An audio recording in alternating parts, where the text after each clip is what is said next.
Bonjour à tous, je vous retrouve enfin dans ma cuisine. Je vous avoue que d'avoir été loin de chez moi pendant plusieurs semaines m'a permis de me rendre compte que j'utilise certaines choses, des petits ustensiles de cuisine que j'utilise au quotidien, qui me sont vraiment pratiques pour faciliter la préparation des repas et surtout pour avoir une alimentation saine et équilibrée.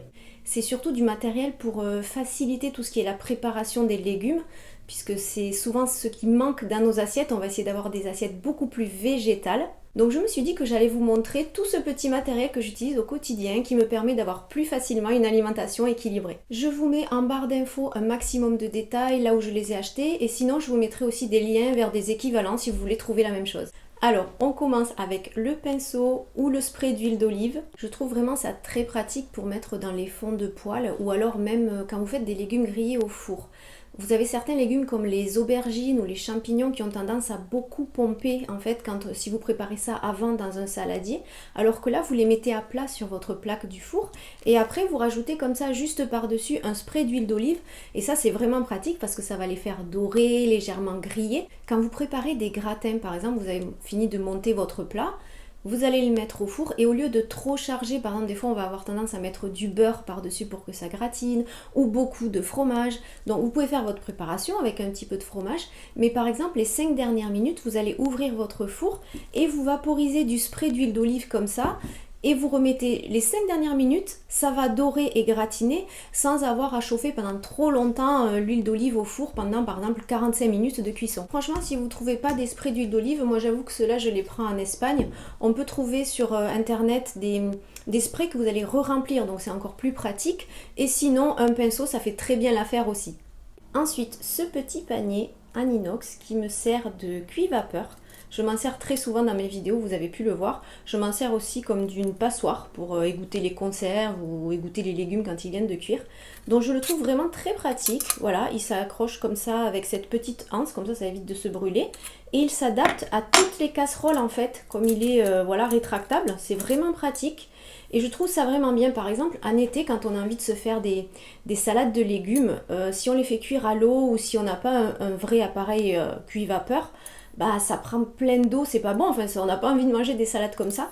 Alors que ça c'est vraiment pratique, le légume il va rester juste fondant, légèrement croquant, il va pas être plein d'eau, c'est pas très appétissant sinon. Ensuite je trouve que c'est très pratique aussi quand on veut faire des gratins pour gagner du temps au niveau de la cuisson. Des fois si on met tout dans un plat, après vous allez le mettre au four, il y en a au moins pour 45 minutes de cuisson pour avoir une texture qui soit bonne, qu'on soit sûr de ne pas louper ses légumes, alors que là il suffit juste 10 minutes avant, vous les faites un petit peu cuire et puis après vous faites votre préparation habituelle dans un plat à gratin et vous gagnez du temps. Et c'est vrai que des fois c'est ce qui nous manque quand on veut manger équilibré, quand on veut avoir le temps de préparer ses légumes pour accompagner son plat. Donc ça c'est vraiment un petit ustensile très pratique pour gagner du temps.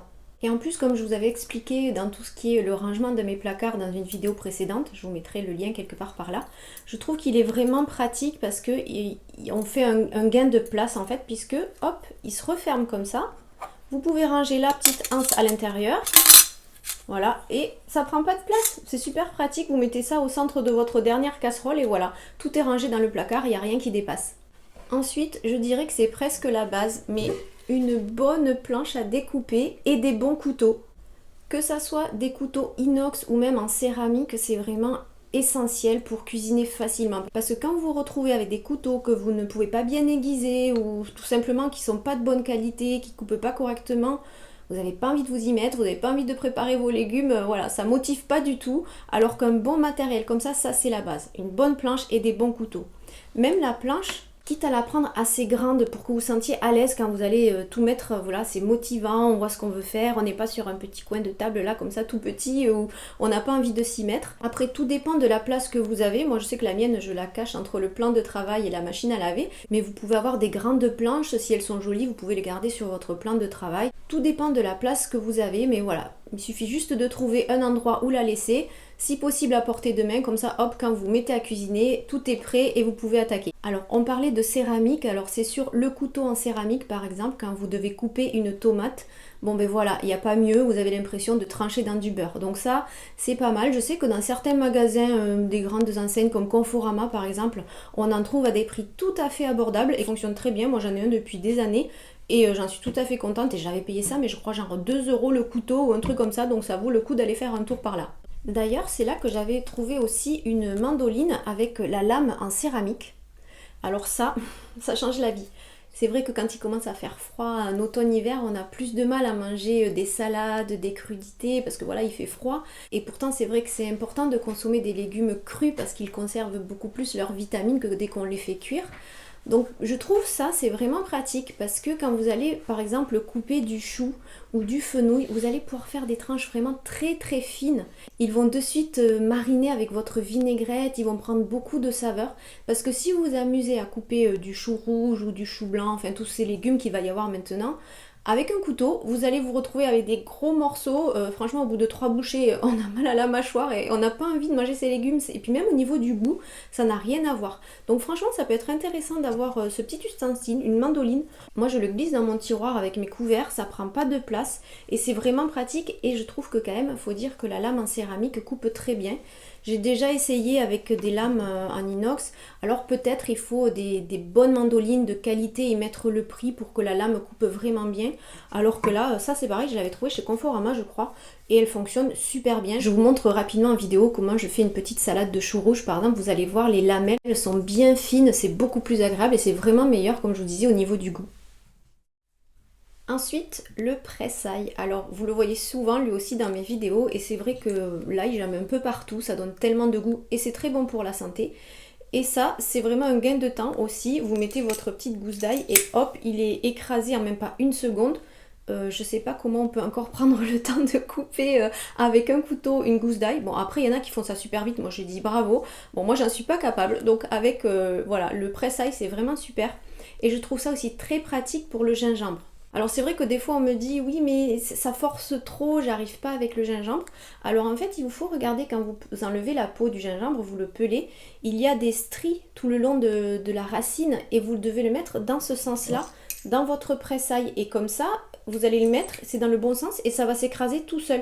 Par contre si vous le laissez un petit peu à l'envers, vous faites pas attention, alors oui c'est une racine, c'est dur donc vous n'arriverez pas à le presser.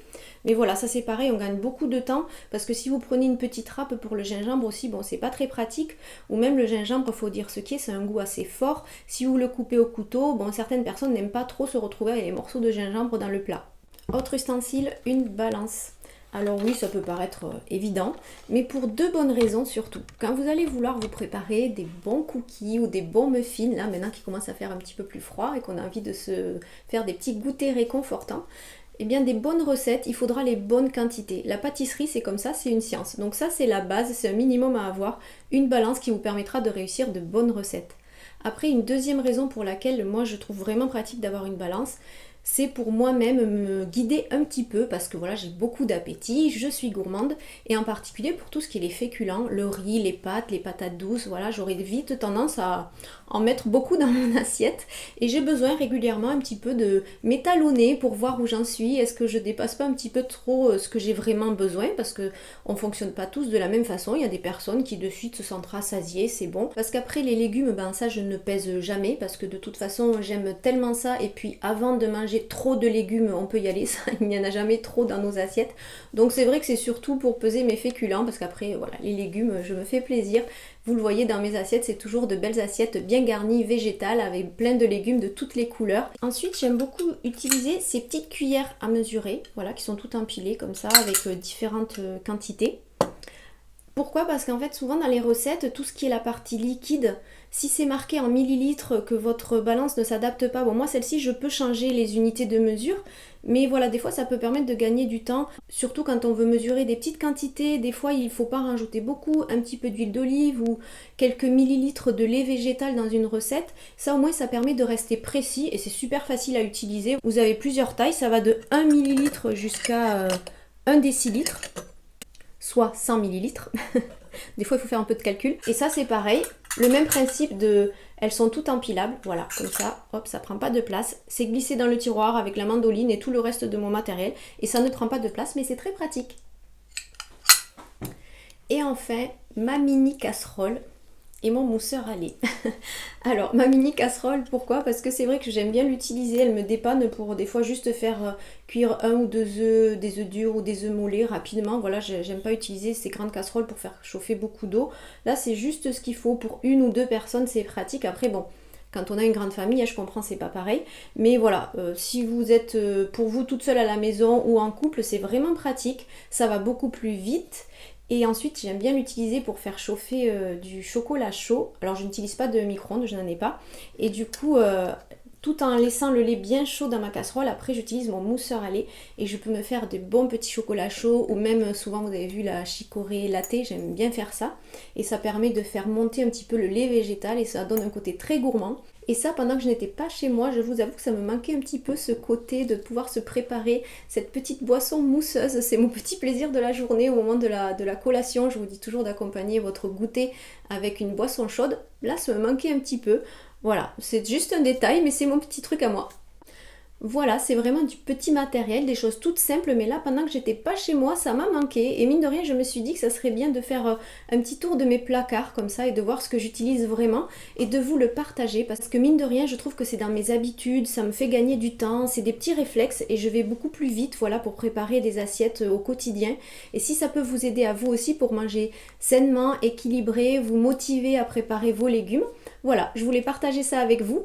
Comme je vous l'ai dit au début, j'essaye de vous mettre un maximum d'informations, de références pour que vous puissiez trouver le même genre de produit si ça vous intéresse. Et je vous dis à très bientôt, vu que là il commence à faire un peu plus froid. On n'est pas encore en hiver, on est à peine en automne, mais moi j'ai déjà sorti ma petite laine, j'ai dû mettre les spots pour que vous puissiez me voir correctement. Donc je vous dis à très vite où on va pouvoir partager justement, on va en profiter des recettes gourmandes et réconfortantes en cette saison. Je vous dis à très vite.